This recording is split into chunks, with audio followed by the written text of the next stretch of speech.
आपसे मिलने से पहले एक अलग ही दुनिया में रहते थे हम। कभी समझ में नहीं आया कि कितने अधूरे हैं। आप नजदीक आती चली गई और हमारा अधूरापन बढ़ता चला गया। ऐसे तो हम थे ही नहीं जैसा आपने हमें बना दिया।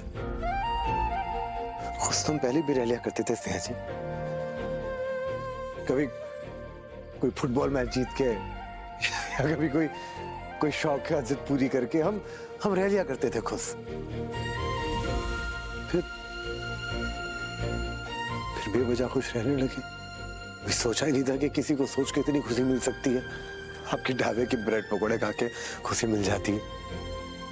आपके वो गरम गरम समोसे खा के खुशी मिल जाती है। आपकी डांट सुन के खुशी मिल जाती है। इतनी खुश तो कभी हम जीवन में हो ही नहीं स्नेहा जी। हमें भूख बर्दाश्त नहीं है स्नेहा जी। एक वक्त खाना नहीं मिलता तो पागल हो जाते हैं। जब से आपको देखा ना स्नेहा जी, भूख ही नहीं लगती। साला कभी ये भी नहीं सोचा था कि किसी के बारे में सोच के पेट भर सकता है। अजीब खेल खेलने लगा भगवान हमारे साथ। अपनों में आपको देखा, अनजानों में आपको देखा। जब आप होती थी तब भी आपको देखा, और जब नहीं होती थी तब सपनों में आपको देखा।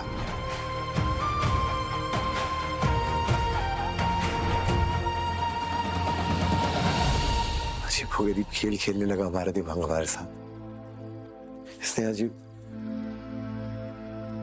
जिस महादेव ने हमें प्राण फूके, जिस माँ ने हमें प्यार करना सिखाया है,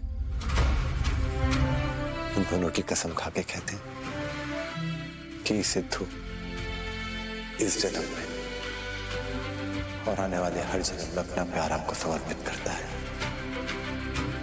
माता पिता और महादेव की बात आज जी सिद्धू किसी चौथे के सामने सर झुकाने जा रहा है स्नेहा जी।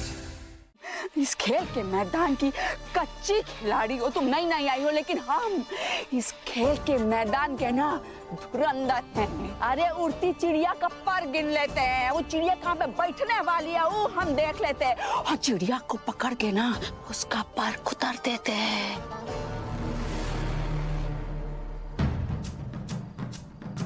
बिटिया सुन, अभी भी कुछ नहीं बिगड़ा है। तुमको तुम्हारा सिद्धू मिल जाएगा। बस हम जो बोल रहे हैं ना वो करती जाओ। अगर तुमको वो कबूतर कबूतरी का जोड़ी तोड़ना है ना तो दुर्गावती को यकीन दिलाना होगा कि गंगा और उसकी बेटी मिलके उसकी बेटे को उल्लू बना रही है, उसको फंसा रही है, समझी? चुप करो।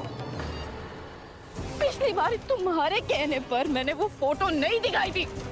वो मेरे हाथ में था, दुर्गावती को दिखा सकती थी, सब कुछ कैसा बोला था। तुमने मुझे करने क्यों नहीं दिया?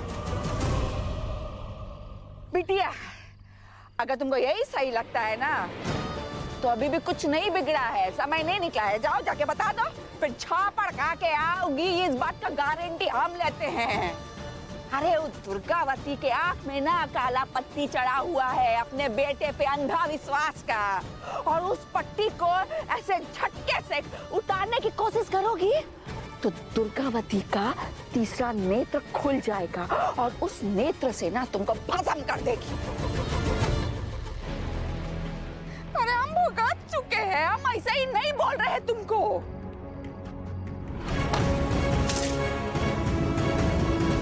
तुम जैसी औरत जिसके दिल और दिमाग में सिर्फ गंदगी भरा हो ना, उसको हम घर में कभी घुसने नहीं देंगे।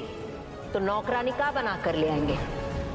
बेटा हम जो बोल रहे हैं ना ध्यान से सुनो। तुम सीधी सादी भोली भाली होने वाली बहू बन के उसके कान के रास्ते उसके दिमाग में उसके बेटे के खिलाफ शक का बीज बोती रहो।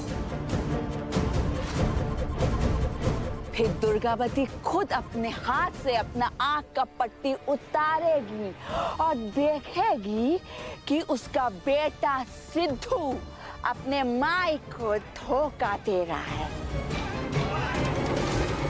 इसके लिए एक रास्ते पे ढाबा चलाने वाली लड़की उसने हवा के लिए।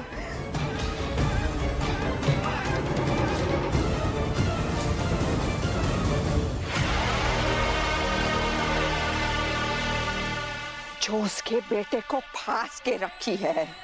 हाँ, गंगा का नाम बिल्कुल मत लेना। वो दोनों ना अभी सखी सहेली बनी हुई है। और फिर धीरे धीरे प्याज के छिलका की तरह सारा सच्चाई सामने आएगा। ये पकड़ो। कुछ खाए काहे नहीं सुबह से माँ? महाशिवरात्रि है ना बेटा। इतना काहे रो रहे हो? ठीक है माँ। हमारी ना आंखों के सामने एकदम बेहोश हो गई थी।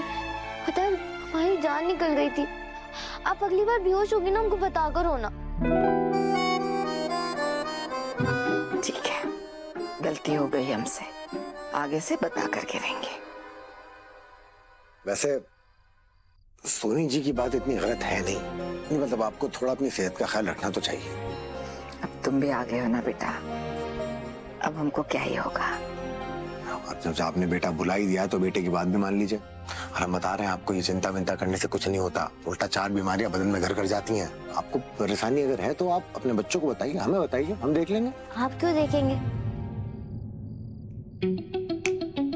आपकी जिंदगी में तो है ना कोई और खास इंसान।